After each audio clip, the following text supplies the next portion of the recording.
people, but while you're here, are we on? Are we on? Those of you that are logging on, welcome to the METRON Retirement Center. We're all here talking about our surgeries and our procedures and the good old days. I had enough things with my body one day last week. I thought, okay, I get it. I'm 65. You've made your point. Could we move on to something else? Anyway, welcome. Glad you guys are here. Hope nobody showed up here last week because we were not here. But I do have a good word for you today, and it's great to be alive, and I appreciate you being here. And those of you that are logged on, glad you're here. Spirit of God, we open ourselves up to what is supposed to happen today, the optimum, the best that can happen today. Let us maximize the potential for this day. Make this November 5th, 2023, the best version that it could possibly be. Let our minds be in the best place, our hearts be in the best place, our bodies be in the best place. That everything is best case scenario today. We are raising up a standard for the optimum to happen. And we embrace truth, we embrace revelation, we embrace paradigm shift, we embrace the knowledge of God, we embrace the theos of God, we embrace the willed action, the logos, all that was in the beginning. We let that abide in us, which we heard from the beginning. We thank you for it. And everybody said, let's do the Lord's Prayer. Please. Our Father who art in heaven, presence of divine love and light that lives within us and within all of life, hallowed be thy name. We invoke the powerful creative nature of all that is sacred and holy. Thy kingdom come. We embrace the healing essence that is the kingdom of heaven within us. Thy will be done. We accept our greatest good as we align with our divine nature, on earth as it is in heaven, knowing that the affairs of our lives reflect our evolving consciousness. Give us this day our daily bread. Each day we receive great blessings from within and throughout all the activities of our lives. And forgive us our trespasses as we forgive those who trespass against us. We accept the divine nature of all things and all people, including ourselves, as we move away from judgment and toward greater awareness of divine presence. And lead us not into temptation. We shall be vigilant in expressing and experiencing the oneness with all life. But deliver us from evil as we are learning to live without fault-finding and suffering. For thine is the kingdom and the power and the glory forever and ever. For we accept the consciousness of divine perfection with all its power and glory right here, right now, and forever. Amen, and so it is. Amen. Tell the person next to you, do you realize how blessed you are to get to sit next to me today? I hope you recognize. And then you may be seated.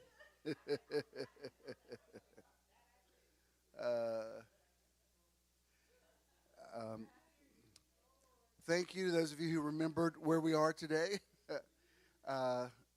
Saw many of you last Saturday and Sunday, and it was meditation number 20 was a surprising success. I never think it's going to be less than, but this one was really kind of amazing in sort of surprising and subtle ways. We've got BJ did a little video. We'll show that in a few minutes, but let me just remind you that next Sunday, Pastor LaDonna Pauk Diaz is going to be with us to do an In the Now with Jim Swilley, and I really want you to come out for that in person.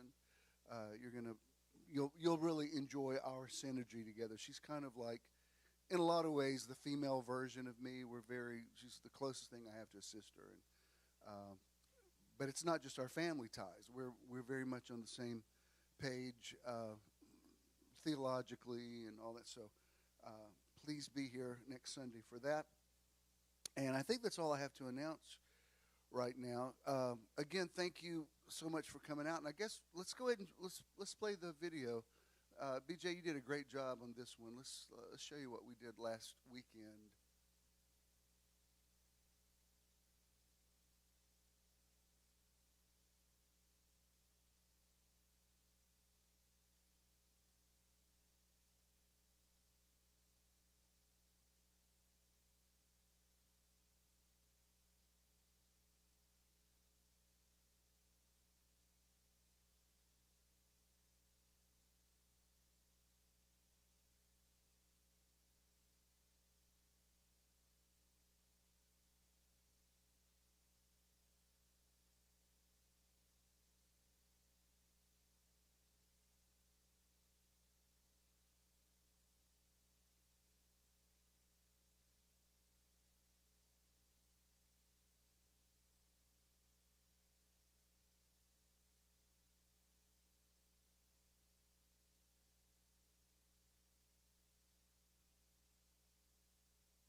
If you weren't there, that black hose that was coming out there at the end, that's we kept seeing people drive up to beside the river there. LJ actually means three rivers. That's where three rivers converge. But there's this hose that's coming out with a rock formation around it, where we took that group picture. And we kept seeing people drive up there and fill up like a big jug with it. And it's actually drinking water. It comes down off the mountain, so it's clean. I would be a little. It goes under the mountain. Oh, well, that makes okay. That does sound different then. I didn't realize that. It comes under the mountain, and I didn't taste it, but one of the locals there said it's the best water in the world. So I know Doc Sheila did like a pH study on it. So I don't know what the result of that was, but anyway, good job. A lot of people didn't remember we were back here today. Clearly, BJ, I don't know how you're gonna make it look like people are in here today. You're gonna have to do some photoshopping. You want to be celebrities, like put Beyonce on the front row. Like you can do it. Like and somebody says, "Was that Jay-Z at your church?" And I'm like, "Shh, they don't want anybody to know. Like keep it."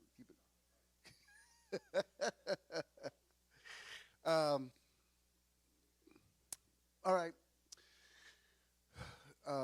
Let's get into the word, and I want to. I was feeling this word very, very strongly this week, and this may or may not be a series. We'll just see how today goes. Let's see how far I take this. But I need to convey the energy that I was feeling on this. So, would y'all just mind just standing up for a minute? Are we ready for the? Okay. Let's go ahead and start that. Welcome to METRON Live, the METRON podcast coming to you from METRON. Live people, would you tell the podcast people that we appreciate them logging on and listening? Give them a big hand. I speak into this atmosphere and I say, let there be light. I believe this is a now word. This is manna. This is rhema. The Spirit of the Lord God is upon me to preach liberty to the captives. And whoever hears it right now, or if they hear it 10 years from now, that it will be exactly whatever he or she needs to hear in exactly that moment. We receive with joy the engrafted word that is able to save our souls. Welcome, Spirit of revelation. Welcome, Spirit of truth. Welcome, Holy Spirit. Welcome, revelation knowledge. Welcome, prophetic insight. Welcome, word of wisdom.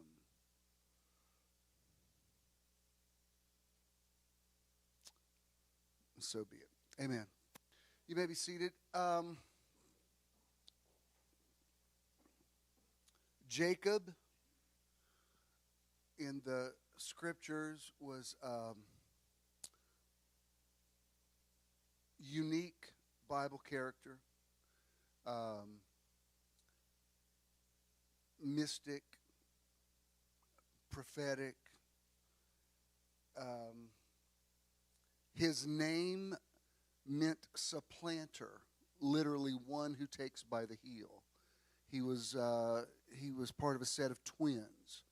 His older twin's name was Esau. When Esau came out of the womb, because in that culture, the firstborn was the one that got the blessing. When Esau was coming out of the womb, Jacob was holding Esau by the heel. So when the physician or midwife pulled the baby out, two came out at the same time. And throughout Jacob's life, that thing that happened at birth seemed to have been the template for his life. Later on in life, you know the story about how Isaac had gone blind and he was going to pronounce the blessing and the birthright on Esau. And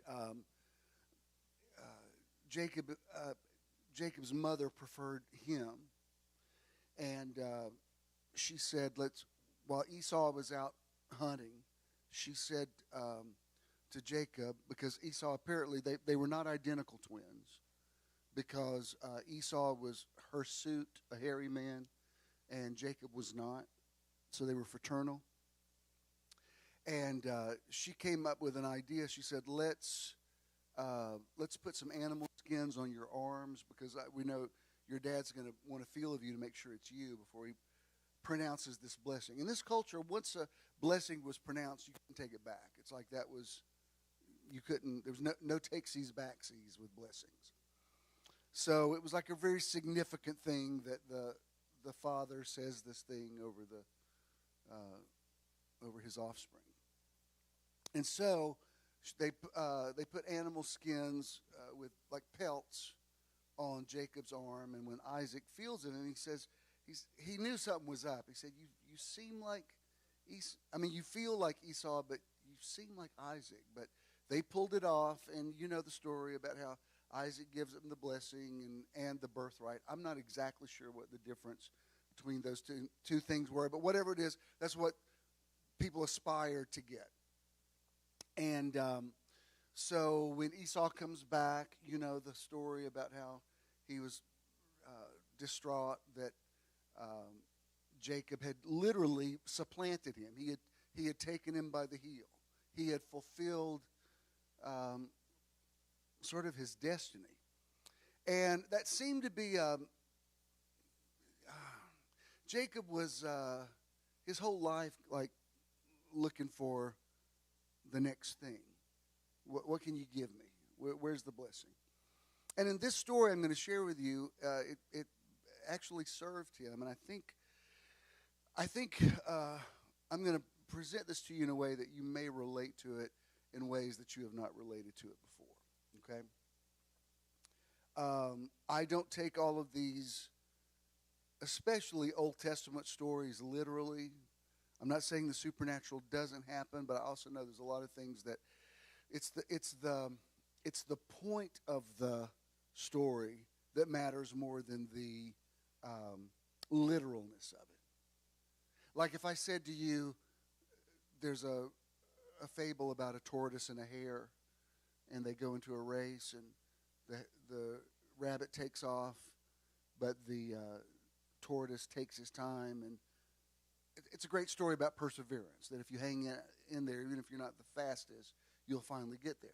Now, if you say, I need to know exactly where this race was, I need to know what kind of tortoise it was, I want to know what kind of hare it was, and was there any documentation, you're missing the point.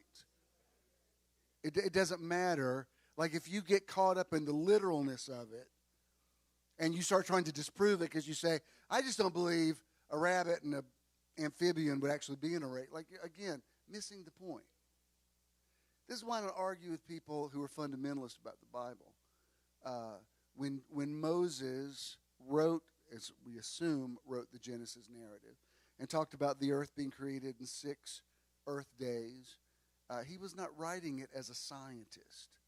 He was not saying, this is an archaeological, anthropological, scientific study in how all things came about. He was writing it poetically. He wasn't there.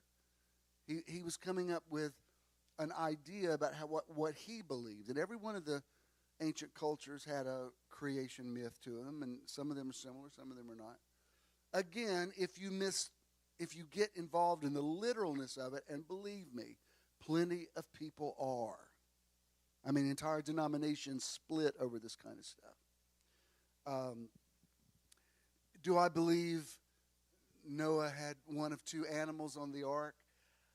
I'm going to tell you, it's hard for me to imagine that a couple of penguins in the North Pole got on an ice floe and made it all the way across the Atlantic Ocean into Mesopotamia. That's a little bit hard to believe. The point of the Noah story is God says, I'm going to destroy the world, but you can save it. And so what that story is about is one man, one person can make a difference. If there had not been a Noah story, there would be no Gandhi. There would be no Martin Luther King. There would be no Rosa Parks. There would be nobody who took it on themselves to say that, the world's going to hell in a handbasket, but I'm going to do what I can to try to save it.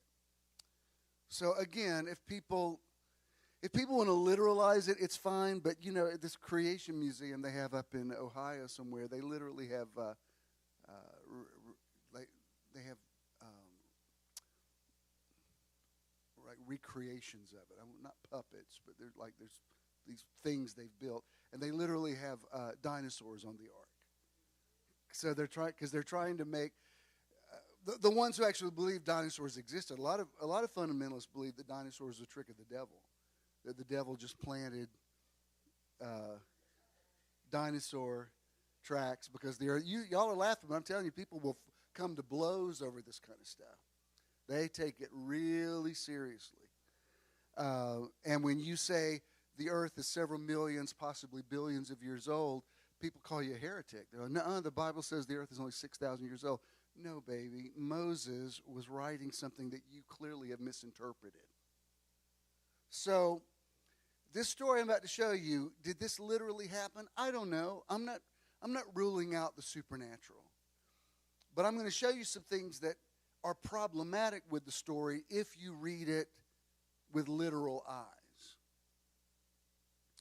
Like I told you a couple weeks ago, I don't ever tell anybody to stop reading the Bible. I just say you just have to know how to read it. I love the Scriptures. I even believe they're inspired.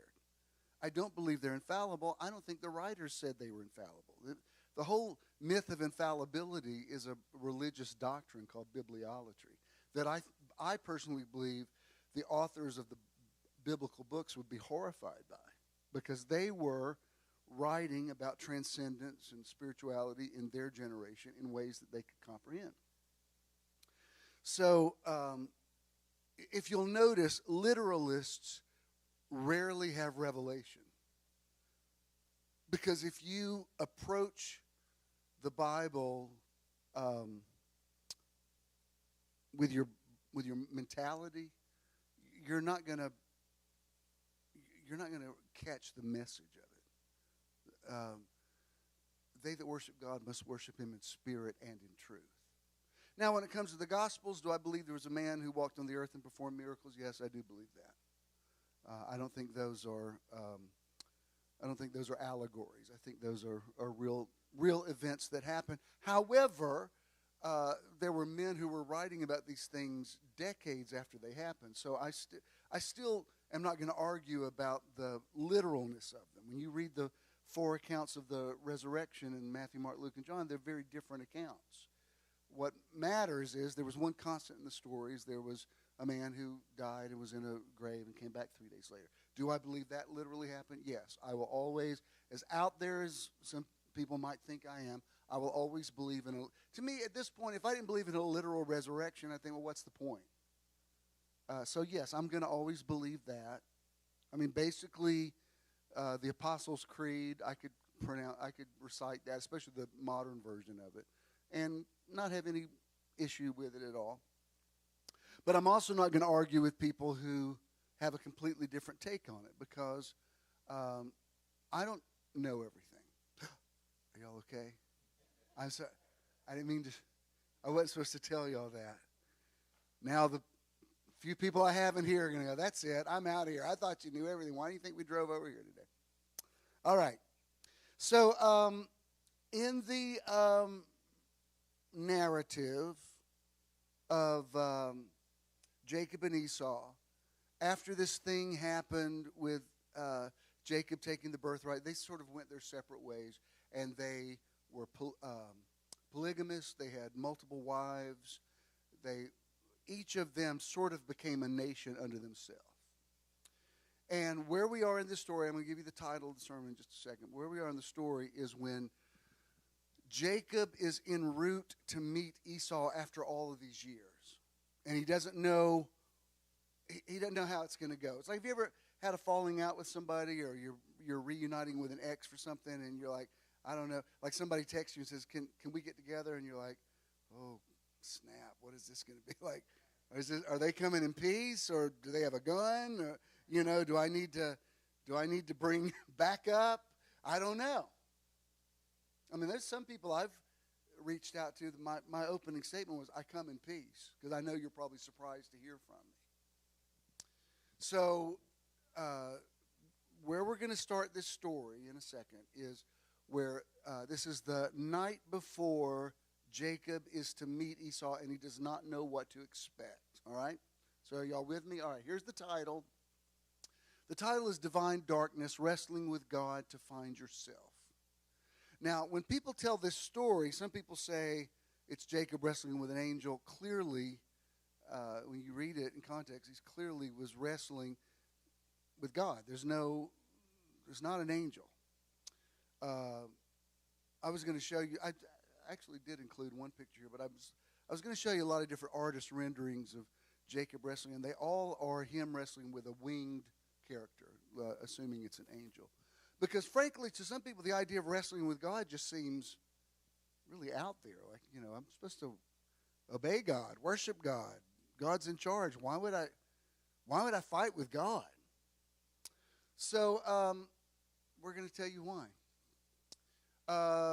Let's start. This is Genesis chapter 32. We're going to look at 10 verses 22 through 32. And I'm reading this one in the Living Bible, okay? Here we go. But during the night, he, talking about Jacob, got up and wakened his 2 wives and his 2 concubines. Jacob was a player. I don't know why he's telling with 2 wives and 2 side pieces, but he clearly is. That's why when people say, I don't believe in same-sex marriage, we need to get back to biblical marriage. I'm like, have you read the Bible? Because biblical marriage is a man having a harem and buying and selling women as if they are property. So I'm not sure that's what you want to go for. Anyway, I don't know. Jacob's 12 sons became the 12 tribes of Israel, and they were birthed through 4 different women, 2 wives, 2 concubines. I don't know how concubine became a wife. I don't know if there was like a trial period. I don't know. But he did. It was Rachel and Leah and Zilpah and Bilhah. And when you read, I don't read the Old Testament that much, but when I go back and read the story of how they all got together, it's so R-rated that if you did a depiction of it, it would be, I'm not going to say pornographic, but it would definitely be for adults only. I mean, every time I go back and read that, I'm like, oh my God. You can't read the Bible to children. That's why some of these politicians that are banning books right and left, and some of the ones they ban, I'm like, To Kill a Mockingbird? You banned that? The Bible would have to be on the top of your list. Like, how have you not banned it? Oh, y'all haven't read it, so y'all don't know what I'm talking about. All right. During the night, he got up and wakened his 2 wives and his 2 concubines and 11 sons and sent them across the Jordan River at the Jabbok ford with all his possessions, then returned again to the camp and was there alone and a man, capital M. It does not say an angel materialized. It just, you got to fill in the blanks here. He says he gets them situated because he doesn't know what he's in for with Esau. And suddenly, there's just a man there. Eddie wrote about this from last Sunday, and I'm glad I liked the way he wrote it. Last Sunday morning, we had our sunrise meditation. And as we were coming up to an end, I told everybody, I said, I want to walk over here to where that hose is coming down off the mountain, because it's an open area where you can really see the river very well. And I'm not going to punch this story up. I'm not saying this man just appeared out of nowhere. I'm telling you, as I was walking over there, I did not see him. Now, granted, I'm slated for cataract surgery in a few but I can tell there's, what is there, like 275 people in here today? I mean, I can see you all here. Y'all can just tell me now we had the biggest crowd ever, and I'm like, that's awesome. Bishop, we had so many people today. I think it was a fire hazard. I'm well, praise God. No, I could see y'all. But I did not see him I don't know, how far was that? A couple 100 feet, 200 or 300 feet? So as I'm walking over there, suddenly it just occurred to me there's a man standing there. And he's like looking out over the river. And when I walked up to him, I said, pardon me, I didn't really realize anybody was standing here. I hate to interrupt you. And he didn't say anything. He stood there and just looked out over the river. And I thought, well, this is odd. And I said, we can come back if we need to. I said, I just have a little meditation group over here, and we just want to come here and take a quick picture. Then we'll be out of your way. Because it kind of startled me. Because I did not see anybody there. And we walked up. How's this dude here that I didn't see him? So he turns slowly to me and says, meditation is very, very good. I said, okay, thanks. I'm not saying it was creepy, but you used the word odd. It was odd. So by this time, everybody had followed me over, and they were there, and he kind of stepped back, and I said, sir, do you mind taking a picture of us? And he obliged, took a couple of pictures. And we said, thank you very much. And I was going to get out of his way so he could go back to whatever he was doing at the river. And suddenly we all looked, and correct me if I'm exaggerating this, but he's walking off like this with his arms up, like he's like doing this, walking off. And again, I'm not saying he vanished, but he walked around the trees to where we couldn't see him anymore. I don't know where he came from. I don't know where he went. He was not there parked in a car. He was just an unusual man who was at the river, and I don't know why he's walking around like this. And I thought of this week because it just suddenly says, and a man was there. I don't know if this has ever happened with you, but I've had maybe angelic, and this is what your post was about, because he mentioned the scripture where the writer says, show hospitality because people have entertained angels unawares. And I've had many situations in my life where somebody was just there at the right time, and they didn't have wings or a halo, but they were just there when I needed them, and then when I turned to thank them, they weren't there anymore. It's happened to me so many times in my life. Now, was it just a fortuitous meeting? Yeah, could be. I don't know. I'm just telling you it's happened a lot. And sometimes when you're in the middle of it, you don't realize how unusual it is. And then later you think about it, and you think, where did that person come from? And where did they go? I've told you about when so many times I've told you, when we lost Jonah on the subway when he was 5. And when I got off the next platform and found him, there was a woman standing there with him, and I'm burst into tears. I was so relieved to find him. And I asked her, I said, where did you come from? She said, I saw this little boy on the train. I knew he shouldn't be by himself, so I told him to follow me, which that was a little scary because, I thought, well, anybody could have said that to him. Fortunately, and so I went down to hug Jonah, and when I stood up, she was not there. Did she disintegrate? No, I'm just telling you that she didn't say goodbye. She didn't say you're welcome. She was just there at the right time. And I could go story after story after story after story of, being in a car trouble, and somebody's just like by the side of the road and said, do you need this? And it's exactly what I need, and then I turn to thank them, they're not there. Is it supernatural? I'm going to probably lean towards supernatural. My Einstein mantra, 2 ways to live your life. One is as though everything's a miracle. The other is though nothing is a miracle. And, and y'all, what'd you say? Yeah, exactly. Well, and the song that BJ chose for that second song, it was my life is better when following you. And he used it for me. He said, thank you, Bish, we're all following you, which I appreciate. But I was telling Howie yesterday, I said, these people who are in my life now, I don't have to convince them. I mean, I can tell. If I said a man came down of heaven in a bright light, y'all be like, I know it. I saw him too.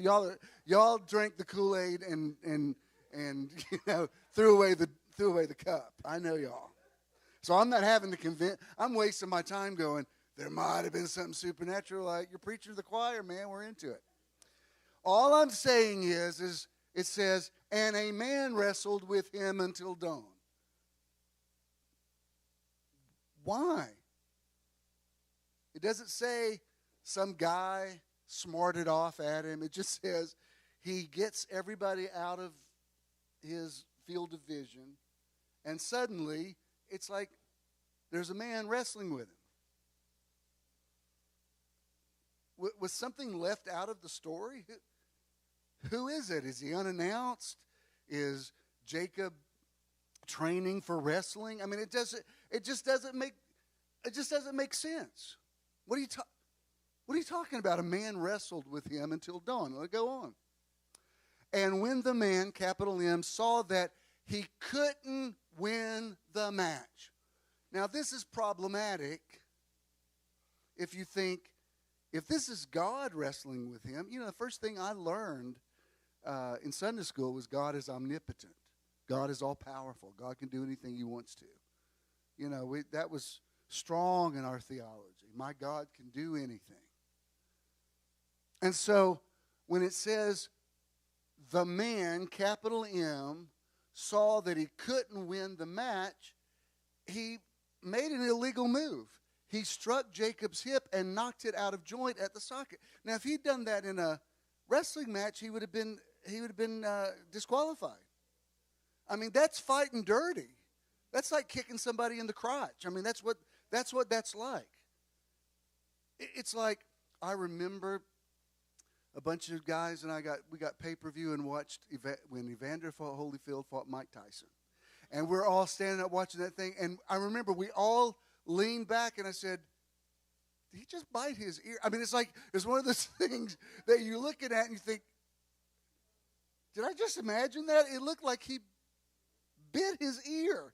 And then when he bit him the second time, I'm like, oh my God, he did. I don't know a lot about boxing, but I knew that was an illegal move. And I've heard Mike Tyson's one-man show where he said, I knew I wasn't going to be able to beat him any other way, and I just couldn't deal with losing. So this is basically, if this is God, or even if it's an angel. When you think if an angel picked a fight with you, you'd be like, I surrender. I can't fight an angel.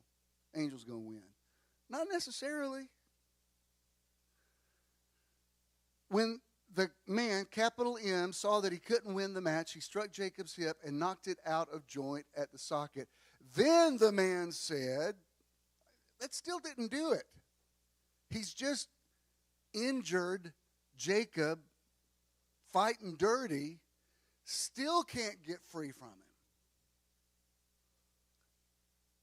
I mean, if you take this literally and you think he's wrestling with God, you would have to say Jacob's stronger than God. God can't prevail over Jacob. We're not Christians. We're going to have to become Jacobites because Jacob's he's the ultimate fighter. When then the man said, let me go, for it is dawn. But Jacob panted, I will not let you go until you bless me. Now, this is just in Jacob's wiring. He comes out of the womb trying to get what's his. You ever heard somebody say, I don't care about y'all, I'm getting mines. I got to get mines. Y'all are on your own. And what that means is, well, you know what it means. And so Jacob was that guy. Jacob panted, I will not let you go unless you bless me. What is your name? The man asked. So, again, this is supposed to be God who can't get out of a fight with a human being, has to fight dirty, still can't get loose, and not only is he clearly not omnipotent, he's not omniscient either, because he doesn't. It's not like he's saying, I am Almighty God. How dare you fight with me? Y'all still with me? Oh, it gets crazier. We haven't gotten to the crazy part yet. The man asked, what is your name? The man asked. Jacob was the reply. It isn't anymore, the man told him. It is Israel, one who has power with God. Literally, I'm going to show you this in some other translations. The Living Bible says this, but literally the definition of the word Israel that you're hearing in the news so much right now, it literally means one who strives with God. I'm not going to say it's not a good name, it's a provocative name. It doesn't mean one who obeys God. It's, you know, those of you that have more than one child, and maybe you got that, several of them that are no problem at all, and then you got that one that was like, sweet Jesus, it's always something with you. You know, and you think, where did that one come from? Because the other ones are compliant and team players, and I got this one that is just always something, always provocative, always talking back, can't just fall in line, can't be a team player. You're the one that strives with me. And this is exactly what the term Israel means. Because you have been strong with God. Now, I'm going to show you this in some other translations. It's going to rock your world. Because you have been strong with God, you shall prevail with men. What is your name? Jacob asked him. No, you mustn't ask, the man told him.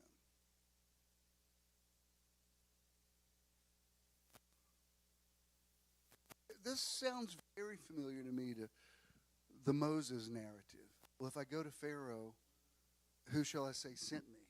And he says, just tell him I am sent you. That's why when people get fixated on how you use a name for God, they're really limiting their ability for revelation. When somebody says to me, why do you say the universe? The universe didn't die on the cross for you. I'm like, oh, baby, that's such an elementary way to look at that. You're missing the point. If I say the universe, what I mean is the concept of God is bigger. It's even bigger than the Bible. The men who wrote the Bible had tunnel vision about God. They just saw a piece of God.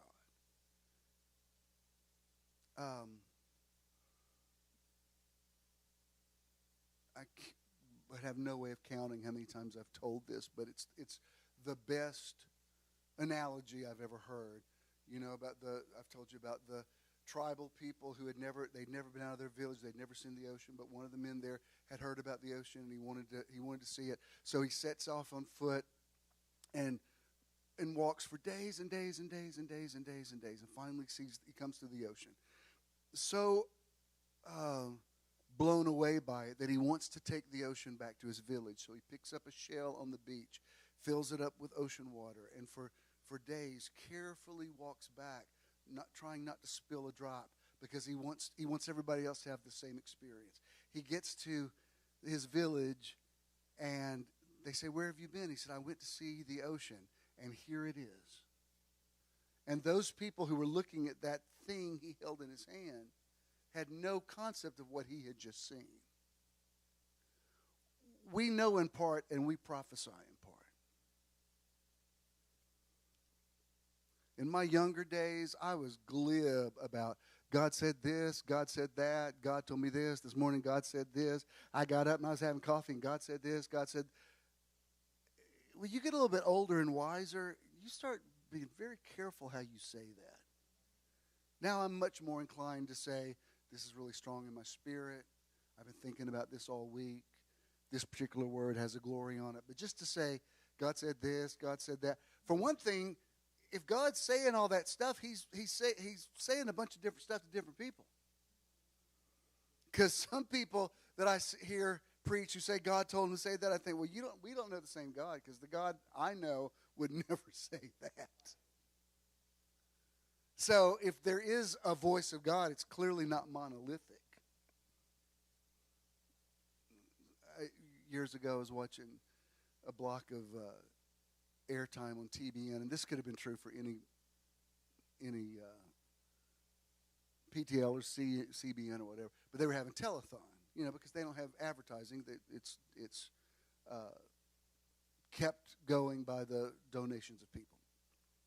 So a different minister would have a different hour. And like the guy at 7 o'clock would say, God woke me up in the middle of the night and told me there were 17 people going to give $1,000. Okay. I mean, a couple of them I gave to him. Like, well, if God said it, I'm going to write me a check. But at 8 o'clock, somebody said, God, I was praying and fasting, and God said to me, there's 47 people that are going to give $5. Oh, I thought it was 11 people going to get. The guy at 9 o'clock, the Spirit of God spoke to me. I've never, ever heard him speak more clearly. He said 100 people are going to give $100. Like, wow. From hour to hour, God cannot make up his mind. Should I tear up the check I just wrote? Because the 10 o'clock guy is saying something totally different from the 8 o'clock guy. And then when the 11 o'clock guy comes on, God woke me up out of a dream and said, you go on TV and tell them 1,000 people are going to say, like, really? It's like refreshing a page on your computer. Like, here's the voice of God. Refresh. Oh, now it's more. Okay. Like, oh, God changed his mind again. I better shut this thing down. Every time I refresh, it's more money. But this is interesting. He says, you mustn't ask. This does not sound like the God I heard about in church growing up. Because the God I heard about growing up would have said, I am the Lord thy God, and you should serve the God. This God can't win, can't play fair, still can't prevail, doesn't know Jacob's name, and won't tell him his. This God needs to get saved.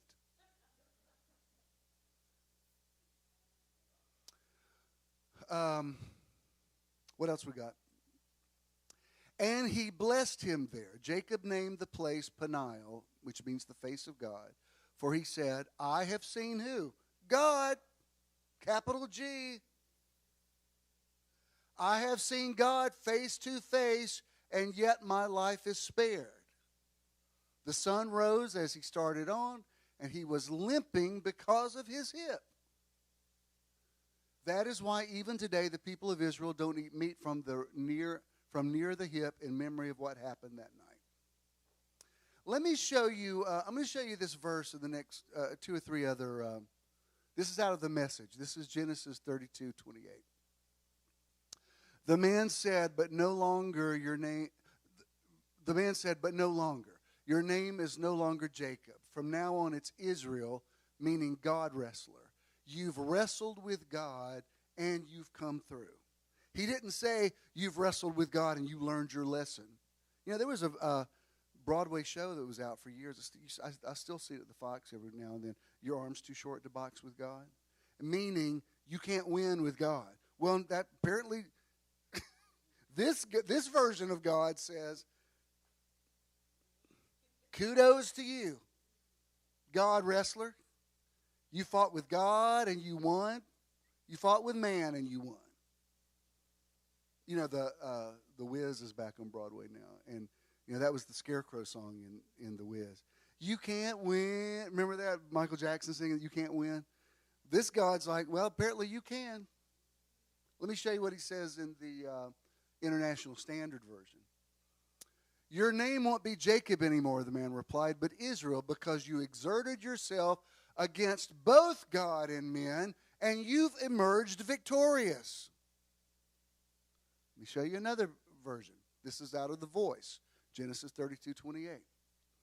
You will no longer go by the name Jacob. From now on, your name will be Israel, because you have wrestled with God and humanity, and you have prevailed. I want you to keep that thought in your mind.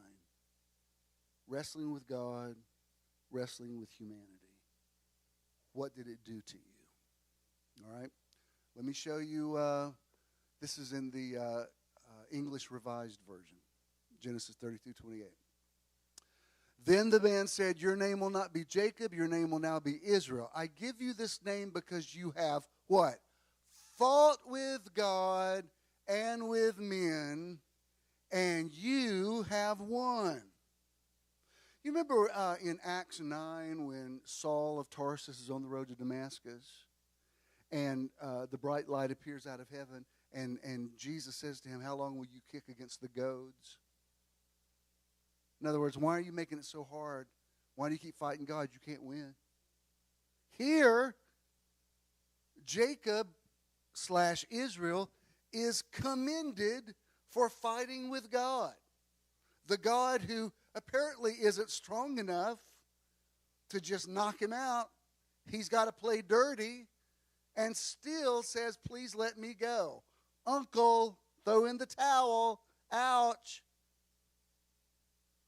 This is, don't you see what a bizarre combination this is of this sort of supernatural being that seems incredibly impotent? Like, how is he so strong and weak? How is he so unlimited and limited? How is that possible? Was that all the versions I had, Michelle? Okay. Let me go ahead and finish out this outline, and then I want to talk to you heart to heart for a minute. This is Joan Chittister. She's written a book called Scarred by Struggle, Transformed by Hope. This is what she says. Jacob does what all of us must do if, in the end, we too are to become true. He confronts in himself the things that are wounding him, admits his limitations, accepts his situation, rejoins the world, and moves on. Let me say a little something about that before I read this last thing.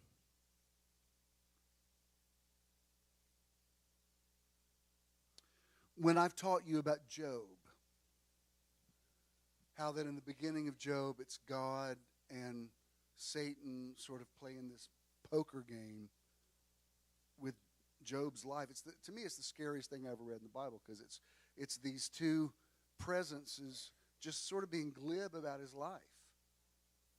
Like, all right, you can do anything you want to him, just don't kill him. I mean, that would be like somebody coming to me and saying, now look, I'm not going to kill one of your kids, but I'm going to beat the living daylights out of them. And for me to say, well, all right, just don't kill him. You can put him in the emergency room. Just kill him. No, as a father, I'm supposed to say, I'm calling 911 right now. You're making a terrorist threat against one of my kids. And this is like God and the devil sitting there smoking cigars, going, he wouldn't worship you if you didn't worship him. And God says, all right, I tell you what, you can beat the living hell out of him. Just don't kill him. And Satan's like, all right. I mean, that's the way I visualize it. It's like, they're sitting there with these cards with Job's face on it. Like, Satan's like, can I give him a horrible disease? Yeah, kill all of his kids. Break him out with boils all over his body. Whatever you got to do, just don't kill him. Like, I want to break into that room and go, God, where's he shall arise with healing in his wings? I don't like this God. You're the God who's supposed to be protecting your servant Job. And God's like, ha. Have at it. He can stand a lot. Which is why I do not believe the Job story is a literal thing that happened. I think it is and when I say fable, I don't mean that in a derogatory way. I'm saying there's a point to it, because at the end, God comes to Job and speaks to him out of a whirlwind and says, Job, I didn't do this to you. Satan didn't do this to you. You did this to you. And you can get yourself out of it. I will confess to you that your right hand can save you. So, am I saying God's not real? I'm not saying that, but I will tell you in the Job narrative, God and the devil are him. They're his own thoughts. When Jesus, Matthew chapter 4, when he's on the Mount of Temptation, you read it in the Aramaic, he speaks to his thoughts. Get behind me, Satana. He calls his own thoughts, little s, Satana.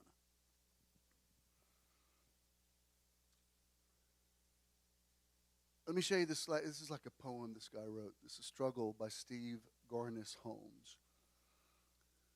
We trust a shadowed God who seizes us in lonely places, who comes to us in travail, who births us only in great labor. There is no struggle in which blessing is not enfolded in the mystery. There is no tribulation in which God is not reworking the clay. There is no wound without the power of healing. Therefore, the prayer of the faithful is not that our lives be easy, but always and only this: I will not let you go until you bless me. Of the struggles life thrust upon you, do not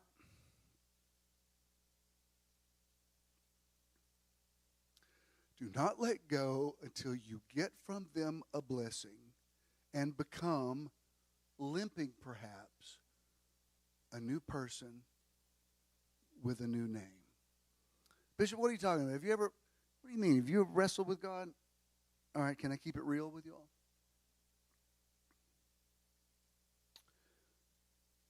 When we came in this morning, you said, did you hear about Bishop Pearson? Did he cross over yet or not? You don't think I'm wrestling with that? I hate that. I hate it with everything in me. I haven't seen this, but I talked to Rutherford this week, and he said that Christians are going on his page saying, you're about to find out there's a real hell when you split hell wide open. I think, you know why? If I do believe in the devil at all, I believe it because of people like you. Yeah, there's a devil, and you're full of him. For you to say that, people like rejoicing. Unbelievable. You think I don't struggle with that? We could all tell 1,000 things in our life that are praise reports. We could also tell a whole hell of a lot of stuff that happened that doesn't make sense. Stories that didn't have happy endings, that we just sucked it up and said, well, that one didn't work out. You know, that person that I stood up and said, this is the love of my life that God has sent me, and they turned around and did something horrible to me. Like, whoa, I didn't see that coming. Ouch. Things that you said prophetically that were going to happen that didn't happen, and you just hope nobody would remember. Those are the things that people struggle with silently. Now, let me tell you, I learned, hats off to the faith message people that I was kind of mentored in it, because one thing they drilled into me early on, when I say word of faith, but you know what I'm talking about, those teachers out of Tulsa that I was followed very closely for years. Their whole thing was don't blame God, don't blame God, don't blame God. If something negative happens, I mean, back then we serve a good God and we fight a bad devil. So it was like if it's bad, it came from the devil, but don't ever, ever, ever blame God. So what I can that's so ingrained in me that if the worst thing in the world happened to me today, it would not occur to me to blame God. It's not even in my makeup. Sometimes I'll read people say, I've served God all these years and this happened. I just don't understand. I don't even have a neuropath for that thought. I would never. I would maybe blame myself on some stuff that I've gotten mature enough to own, but never God. I'm always, there's stuff I don't understand, but I'm not going to blame God. It's like, I don't have to try with that. I'm like, I just got to put that in the file of mysteries, unsolved mysteries, but I'm not going to be mad at God. That doesn't even, I don't even understand how people think that way. But I've wrestled with a hell of a lot of stuff all night long. Wrestled with it, trying to make it make sense. Especially, oh Lord, I remember one of the last, towards the end of me being at Church in the Now, but it was somebody in the church. Honest to God, I can't even remember their name now. But it was somebody who was on life support, and short of a insane miracle, they were probably going to go in the next few hours. And this is a man who has a wife and young children, and I remember driving in Newton County Hospital parking lot, and before I got out, and just putting my head back on the seat, and I thought, I can't do this again. I can't go in here and be the guy who's got the answers. Is this too real for you all? Come on, God. You're going to make me look in the face of these little kids and tell them their daddy died when they heard me say that healing is God's will, and we had people praying and fasting for them. I can't do it. Please. I can't be the guy with the answers. Because you know what I also remember? I remember being in that same hospital when I first started the church. A man in the church, I'll spare you the details, but he had an automobile accident and died a gruesome death. And I'm there dealing with his 7, count them, 7 children. The oldest, who is standing there when I get there, and she says, let's go in there, you can raise him from the dead. And I didn't want to tell her how bad it was. And I said, sweetheart, we can't go in there. And she's cussing me out and slapping my face, saying, you told me you could raise people from the dead. And I'm holding her hand saying, I never said I could raise people from the dead. You told me God could do anything. And I'm like, at that point, I'm thinking, I got to look into another line of work. This is so hard. And I understand she was like a teenager.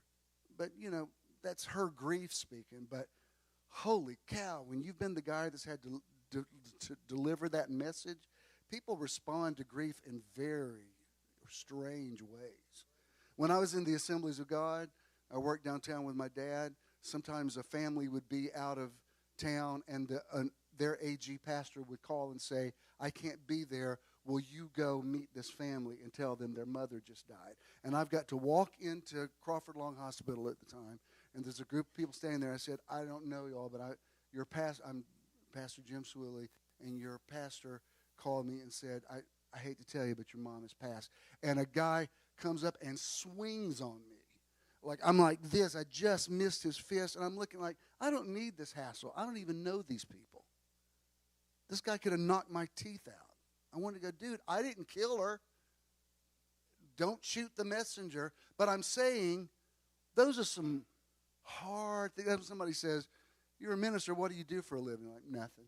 Not a thing. It's such a piece of cake job. You should just wish God would call you. All you do is eat fried chicken and sing high. Show up on Sunday mornings. Ain't a bit of work to it.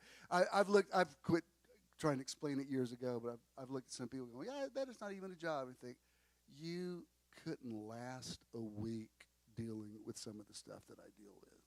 You have no idea. So I just learned years ago, not now, I don't have it now with METRON people, but back in the day, I would just be like, I know,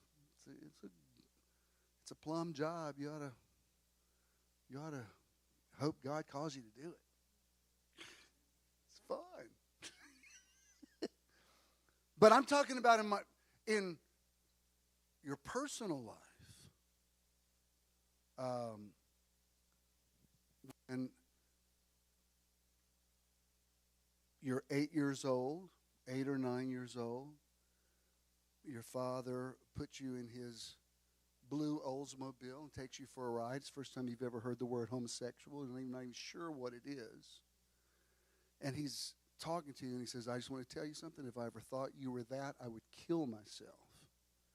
Now, years later, when I talked to him about it, he had no recollection of it. I'm like, I'm going to need you to pretend like you remember that, because it was the pivotal conversation in my life that affected everything I ever did as an adult. Because he was just speaking out of his limited understanding of it, and to his credit, he made the best of it in years later. But when you're 8 or 9 and you don't even know what sex is, but you're hearing this and you think, as you explain this, I'm not sure exactly what you're talking about, but just saying the word is making me feel really funny, and I do know feelings I have for friends of mine that we're not being sexual, we're kids. But okay, something about me is so reprehensible it could facilitate my father's suicide. That will shape your brain in a particular way. And no regrets, thank God. Thank God I got married and had children. I promise you I have no regrets. I'm just saying, when you start reading scriptures like, turned over to a reprobate mind, God gave them up to unnatural affection, abomination, and you're 11, 12, and you're like, okay, how do I, you remember those of you that watched my coming out sermon? My opening statement was, there's 2 things in my life I've had my entire life. I didn't ask for either one of them. I've never doubted either one of them. One is my anointing. I've known since before I knew anything that I had an anointing from God. The other was my sexual orientation. I've also known about that. I was presented in my life with an impossible situation because these 2 things are not compatible. That's why when, I won't say his name, but he's a megachurch pastor who, when I came out, stands up and says to his congregation, Swilley's just given into his lust, and if he was really a man of God, he would know how to take authority to that. And I think, dude, you think I haven't wrestled with this? You think I don't know your 4 little Bible verses? You think I haven't?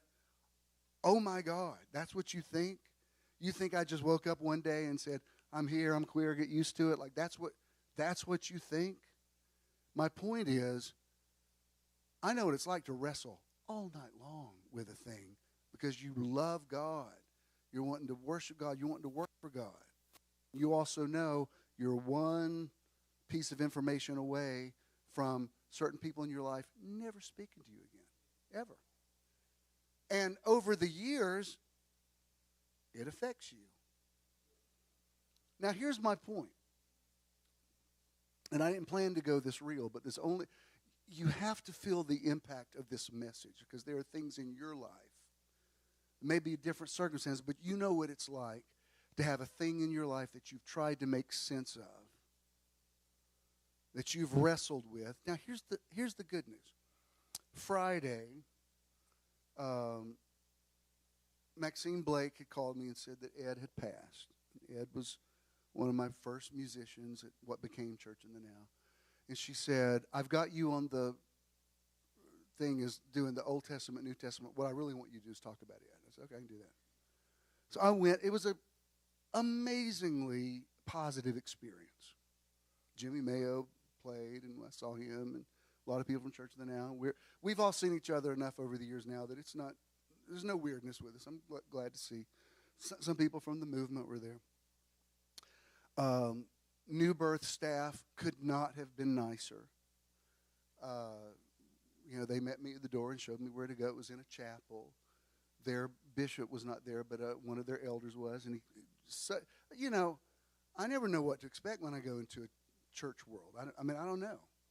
And Dr. Saylor met me, and he said, I'm so honored to meet you. He said, I followed you for years. He said, I'd love to exchange phone numbers, and I'd love to do something with you. He said, and he delivered such a good message. When he sat down, I said, that was brilliant. He said, I just did it because you were here. Because, it was that kind of thing.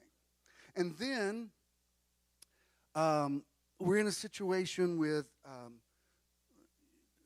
said something hard about my dad. One thing that was wonderful about him, he had an amazing work ethic. Always wanted to make sure Mom and I were taken care of. If I had come to him and said, I don't know what I'm going to do, I got to have $25,000 tonight, he would have figured out a way to, I mean, he when it came to providing, he was always for that. Never a cheapskate. Taught me a lot about your attitude about prosperity. He has a retirement thing through his denomination that my mom was trying to make a draw on because she needed like a loan against the money that was the investment. Through a whole series of things, come to find out, and thank God for Avery over here who makes sure I stay on top of this, but every year we have to, 501c3 is your nonprofit. And every year, I wouldn't think about it otherwise, but she always makes sure there's a little form you have to fill out every year, and it shows who the top givers are. And she always says, do you want to look at this? I'm like, I don't know if I want to or not. I guess sometimes it bums me out when I'm like, okay. That's the one. She can tell you it's the one time of the year I look at who gives. The rest, I can't bear it the rest of the year. So I'm just like, okay. Don't show me anymore because it's going to mess with my head. And I have to fill out a thing to make sure that I still have my 501c3. So that if you give a contribution, which some of you do, some of you don't, it's fine. But if you do, that's how you can write it off on your taxes. My dad, when he went into dementia, he stopped doing those. And there was really no ministry going on at that point to report anyway. So he didn't think about it. I didn't think about it. Mom didn't think about it. So 2 or 3 years, a couple of years ago, she just closed out that account. There was an account. There was a couple of people that tithed a little bit to them, but it was so minor that they wouldn't have even reported on their taxes. Well, anyway, come to find out, this money can only be dispersed into the account that's their 501c3. So we go check it out with the Secretary of State. That ministry has been dissolved since 2016. If it goes longer than 5 years, it can't be reinstated. So there's this money there, but no way to access it. And it's one of those things where you're like, oh, man, trying to find a tax attorney and explain conversations that people who have died had that I wasn't there anyway, trying to make sense of it. How am I even going to do this? And I was feeling overwhelmed with it. But I told Mom before the funeral, I said, I don't know how we're going to figure this out, but we are. And I said, David said, I have been young, now I'm old. I have not seen the righteous forsaken or his seed begging bread. And for any issues I ever had with Dad, he definitely was a good provider. I will always give him that. And I know he wanted to provide for you. And I cannot believe we would get down here to the end of your life and you can't access the money and whatever's left over after she goes on, I'm supposed to get. So I said, I don't know how it's going to work out. Somehow it's going to work out. I got to go. I got to go to this funeral. I get up and said my part about Ed. Dr. Saylor gets up and he says, I know this doesn't sound like something you'd say at a funeral, but I just want to say, David said, I have been young, now I'm old. I have not seen the righteous forsaken or his seed begging bread. I mean, I literally felt the top of my head burning. It was like, oh my God, I can't believe you just said that. Then he begins his message, because I'm just been talking to the eye doctor about cataract surgery, and he says, I was taught in 7th grade about the retina and that what actually happens, because the title of his sermon was, It's All in How You Look at It. And he said, we actually see everything upside down, but our brain puts it right side up because of the curve of your retina. And he was talking about how the Holy Spirit helps you change the way you look at a thing. And I'm like, dude, you're all up in my grill, man. You just said my verse that I just said to my mom 15 minutes ago, and I'm sitting here, struggling with an eye situation, and you're talking about that. And then he starts talking about there are people in here, you went through that divorce that you thought was going to kill you, but it didn't. And so I'm like, yeah, I did. Check. And you went through that bankruptcy, and he said, like, Yes, I did, Doctor. You know, I mean, it's like I've given him a script. He says, you know what it's like to lay awake at night and worry about that son of yours that's a drug addict? And I'm like, in fact, I do. I'm like wanting to write it down. Like, what else you got? And he literally preached a masterpiece. But what's that got to do with this? Let me tell you this. The reason I titled this, Wrestling with God to Find Yourself. How many of you ever in your life prayed for something that didn't happen? Tell me. How many of you ever had a situation with somebody in the church or Christian that you expected so much better from, but they really disappointed you? Anyway, how many of you ever had some mystery in your life that you've prayed about, you don't understand why it doesn't change or get better, but you're still dealing with it? I mean, I could go on and on and on, but guess what? You got up this morning and you drove over here. You knew what I was going to do.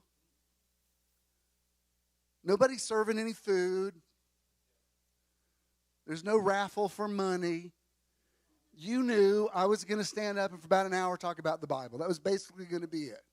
There may or may not be a musical person, but one thing's for sure.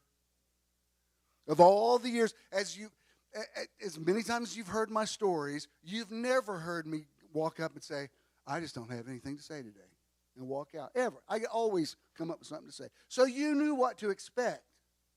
And you had good reason to say, I don't want to go hear that BS again because I've heard that, and I know that stuff doesn't work. Because some people do think that. I've had people say, I have to leave the church because you prayed my wife would be healed and she wasn't healed, and I can't get past it. So some people wrestle with God and they don't prevail. The man, capital M, said, your name is Israel because you fought with God and you fought with humanity and you won. How do you know if you won? You won because you've been hurt by people and you still love people. You've been confused by the ways of God, and yet you still believe in God. You've got issues with things that are in the Scripture, but you still love the Bible. Your name is not Jacob. Your name is Israel, for you fought with God and you won. You fought with man and you won. Your fight made you scrappy. You know why you're not afraid now? You've already been through crap. You've already been through it. And got a good attitude. And keep, crazy as it sounds, keep believing.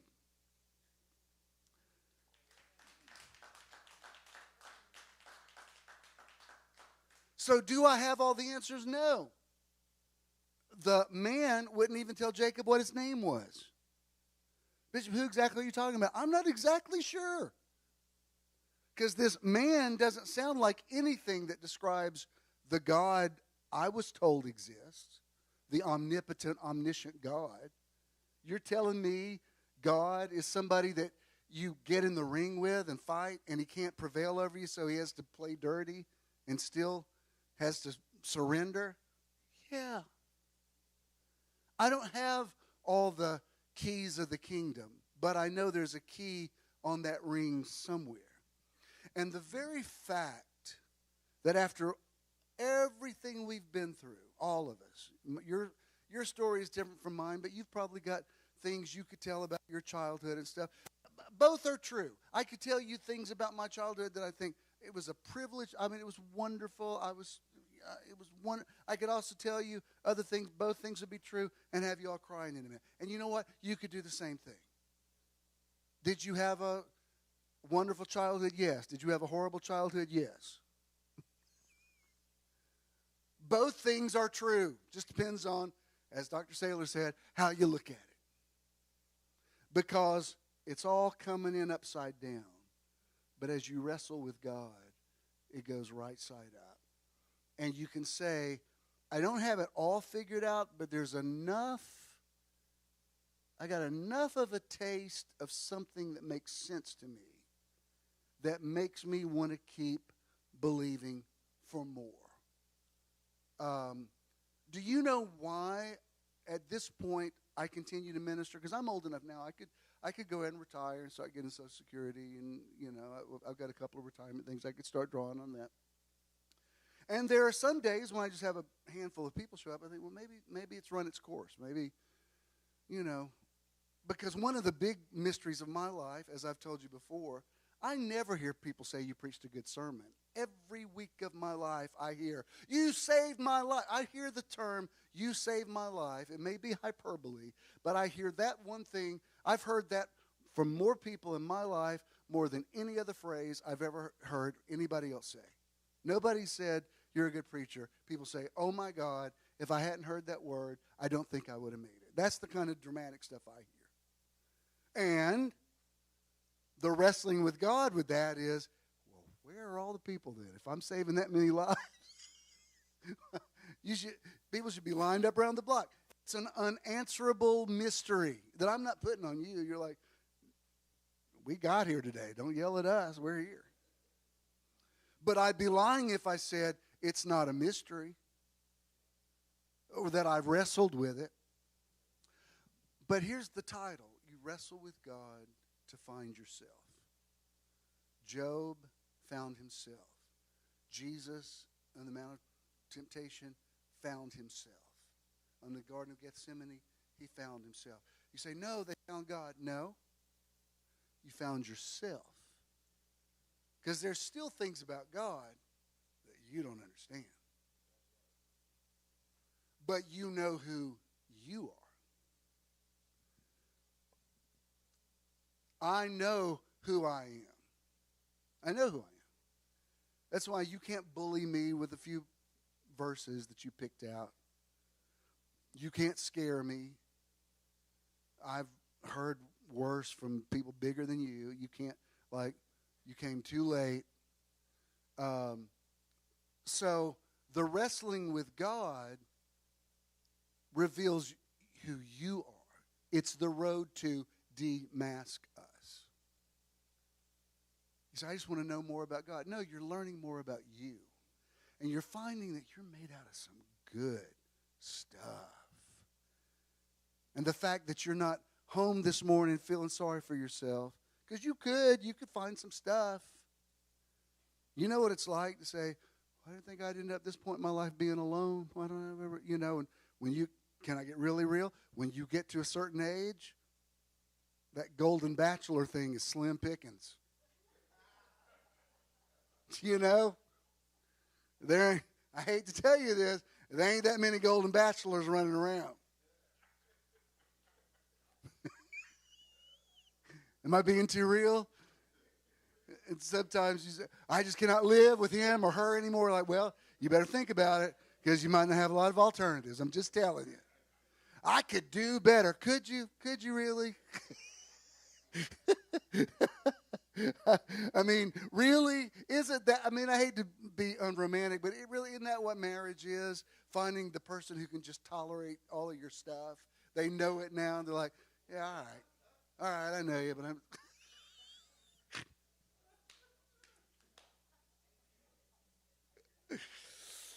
I think I told y'all this before, but it just made me laugh. Y'all know who George Stephanopoulos is? He's a really handsome guy, and he's in super good shape. And his wife is that comedian, Allie Wentworth. And she's not a bad-looking woman, but she's definitely self-deprecating and makes fun of herself. And somebody was talking about, they put George on some, 10 best-looking men list or something. Said, I was laying there in bed, and I didn't have any clothes on, and George was up doing calisthenics or something, and he looked over at me. She said, I looked down, and she said, I'm sorry. She said, he looked at me for a minute and said, it's all right.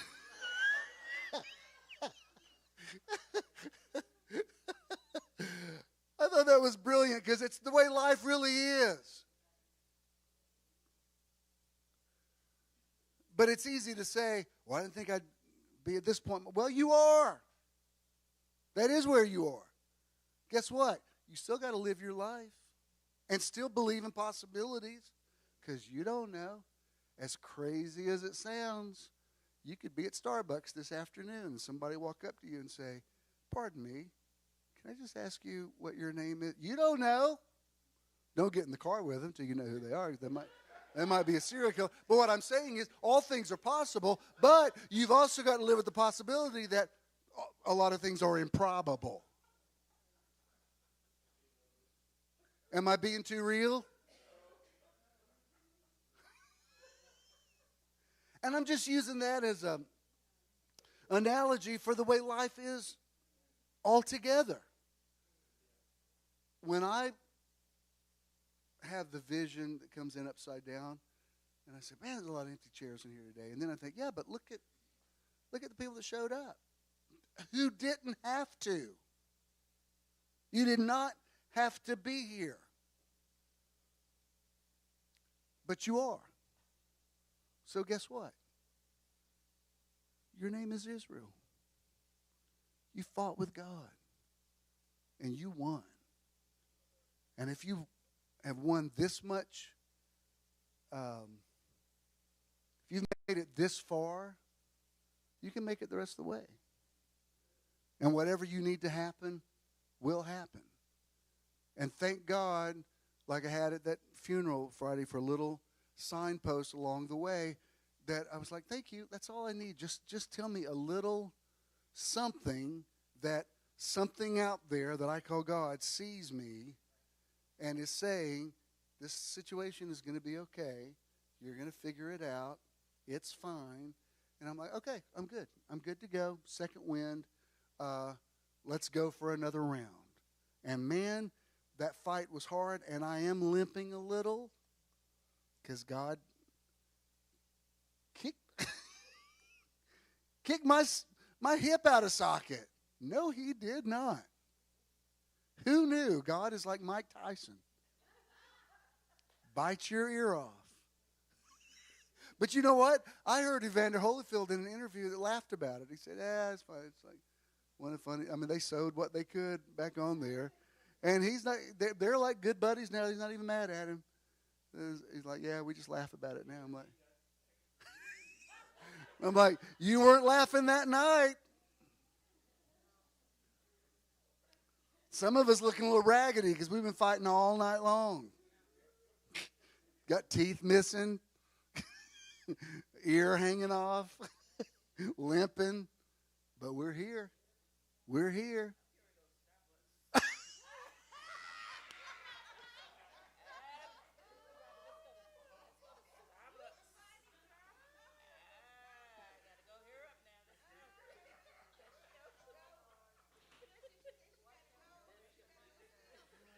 Oh, Jesus.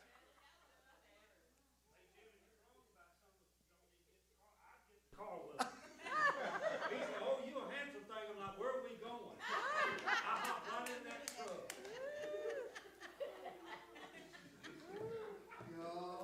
I done lived a long life.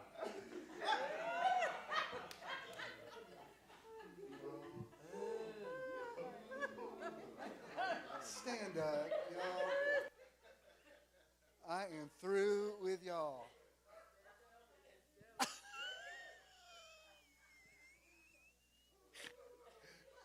Oh, God.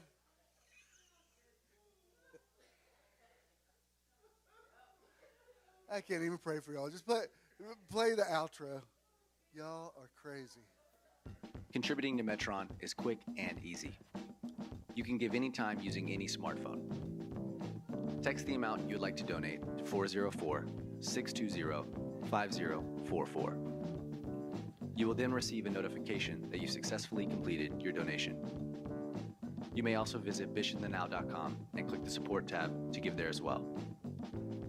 When you contribute to METRON, you're also donating to the charity or organization of the month. Thank you for your investment into METRON. If you have a check, just make it JSM. If you have cash, just pay it forward. Bless somebody. If you have a Starbucks card, give it to give it to Felicia. She's going to be there for most of the afternoon. There's 2 or 3 of them around. I'll give you the addresses. You can make it around. Did you get anything out of this today? Yes. All right. All right, you God wrestlers. Stay strong. Stay well. Be blessed. Be back next week. Peace.